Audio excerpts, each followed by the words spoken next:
Yeah, unfortunately, I didn't love this one either.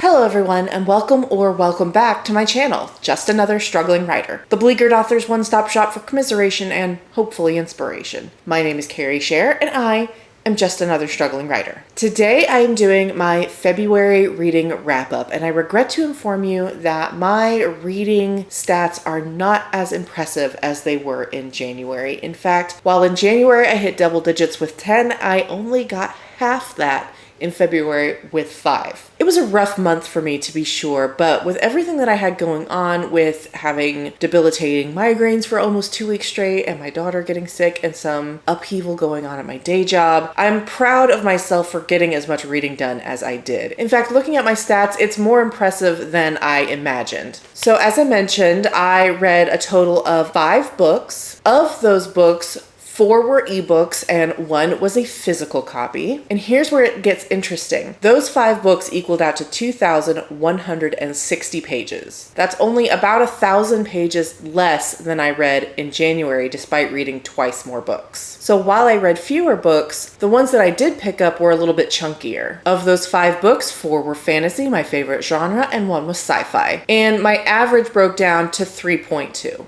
with tracks with how my feelings went on the month. The first book I read was Fevered Star by Rebecca Roanhorse, the second book in her Between Earth and Sky trilogy, the first one being Black Sun. And I gotta be honest, I wasn't that hyped to read this book. I picked it up because I decided that my reasons not to were just too flimsy. I wasn't excited about some of the POV characters that I feared would be featured, and the ending of Black Sun just left me a little bit hesitant about where the story was going. I can't say too much without getting into spoilers, but suffice it to say, I thought most of this book was pretty mid and was prepared to give it 3 stars. However, the ending completely changed my mind. That final confrontation turned my opinion of not just this book, but some of my negative opinions of the first book completely around. Suffice it to say, I cannot wait to get my hands on Mirrored Heavens, which is the 3rd book coming out in June. While this book did suffer a little bit of sophomore slowness, and therefore I cannot give it 5 stars,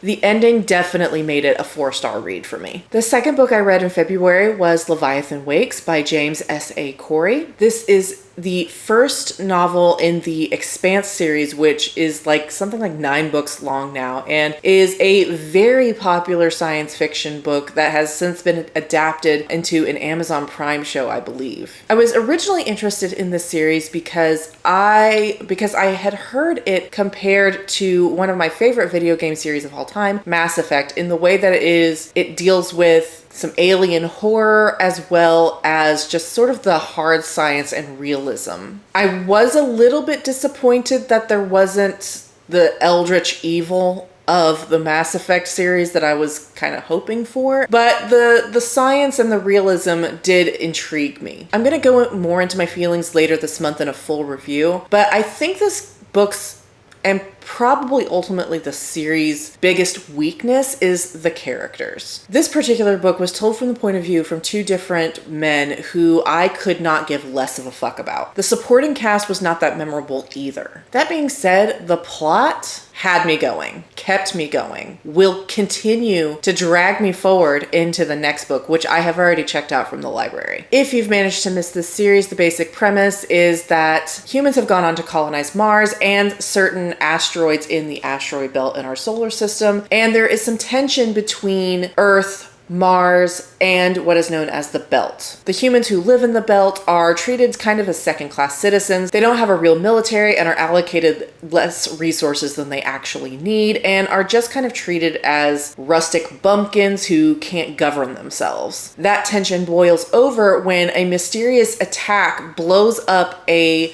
ice mining ship, and the evidence is put out for all to see, linking one of the inner planets to the destruction of the ship. And then there's the alien virus. I won't say any more to spoil it, but the first part of the book dragged a little bit. I wasn't that interested in the interplanetary conflict, but when that virus got introduced, color me sold. I'm really interested to see what happens in the second book. Ultimately, I gave Leviathan Wakes 3 stars. The third book I read in February was A Master of Djinn by Djeli Clark, and this is a steampunk murder mystery fantasy in 1912 Egypt in an alternate world where Djinn have come back and are kind of living among humans pretty peacefully for the most part. If that's not enough to sell you, I don't know what is. Personally, I love Middle Eastern fantasy and particularly Djinn stories, and I thought that I would be flying through this book, but I wasn't completely in love with certain elements. The main character, Fatma, is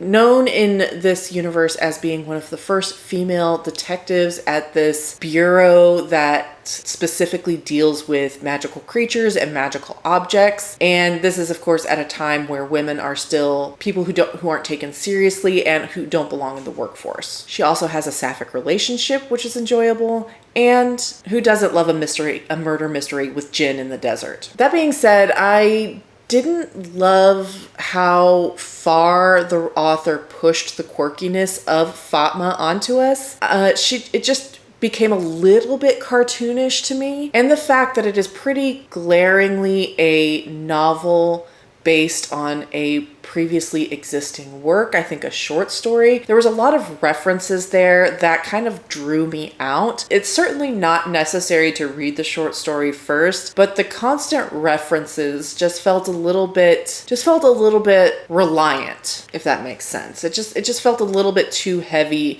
in the references to the previous work. So while this is truly a companion in that you don't need to read it, the self-referentialness just drew me out of it a little bit. The murder mystery is also just a little bit underwhelming, if I'm going to be honest. I ended up giving this book 3.5 stars. Definitely a great kind of standalone with a unique world and a premise that I think has a lot of potential. And if you don't mind quirky, fun main characters who can do all that and are just sort of that stand out for sure in your memory, this might be a good book for you. For me, just kind of okay. The fourth book I read in February was Hall of Smoke by H.M. Long, and this follows a young woman named Hessa who offends her god at the beginning of the book by not following through on a order she was given through a vision. And she has traveled away from her village to her god's shrine to atone and see what she can do to get back in her god's good graces. And while she is gone, her village is sacked by raiders and everyone she knows and loves is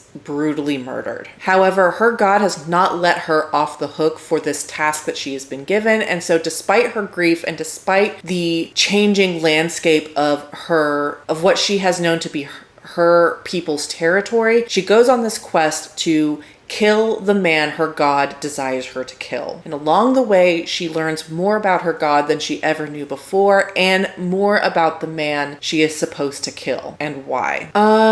Yeah, unfortunately, I didn't love this one either. I didn't like Hessa at all. The biggest issue I had with her is that she completely refused to accept new information into her brain and use the information to interpret past events and to guide her in future events. Even up until the very last moment, she has this, she completely, just fails to take into account all of the experiences that came before it, and it almost catastrophically fucks everyone over. I thought some of the world building had potential, but by and large, this was just very bland. I'm not really sure what sort of mythology this book is drawing on. Maybe something Scandinavian. I don't know, but it just felt very, very generic. And the plot at times was very meandering. The beginning especially just takes these twists and turns that were completely unnecessary and could have been cut entirely and you would have never missed it. I honestly can't believe there's 3 more books after this one. I can't imagine what more needs to be said. So on account of there being potential and the fact that I actually managed to finish it, I gave Hall of Smoke 2.5 stars. And lastly, I finished out the month with Paladin's Grace by Kingfisher. This is the first first book in her Paladin series, which I understand to be more companion novels than a true series, so you can read them out of order. I decided to start with the first one because that's how my brain works. And I truly, truly love T. Kingfisher, and I truly, truly love this world. It's the same world as Sword Heart and Clockwork Boys, and I really, really love the setting and the world and the Temple of the White Rat, which features prominently in this book. I just didn't care for the romance in this one. I thought that Stephen, the main male character, who is a paladin of a god who mysteriously died, and in doing so completely wrecked the lives of those who were once dedicated to him, including Stephen. I thought he was just okay, he was fine, kind of a standard male character. The main female character, Grace, I did not really care for that much at all. How do I explain this?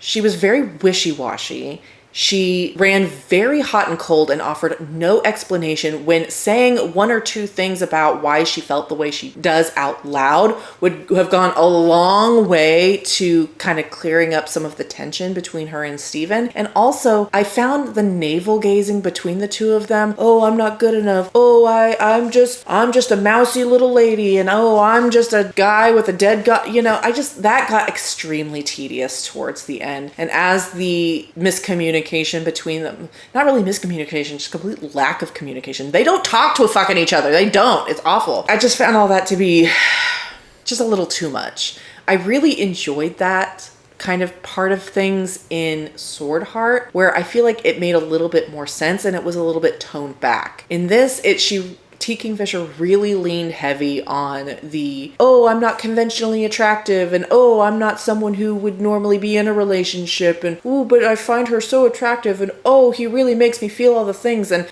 Grace is also a perfumer, so there's a lot of smell, sensory descriptions, and I have almost no sense of smell. That does absolutely nothing fucking for me. And I found lingering over those details to also be kind of tedious. I did like the mystery, the kind of background mystery going on. I enjoyed the character. I enjoyed a lot of the other characters. Like I said, I even found Stephen fine and Grace to be tolerable. I do love the world. This one just wasn't it for me. I've looked at the summaries of the other Paladin books in this companion series, and I think they might appeal to me more just based on what I learned about the characters in this book. But this one was definitely a little bit of a rough start. Knowing what I know now, I don't know if I would have picked it up first. So while I love T. Kingfisher and I will be reading everything she puts out, I gave this one 3.5 stars. And that's it. Isn't that so sad? I am so sad I don't have more books to talk with you about. But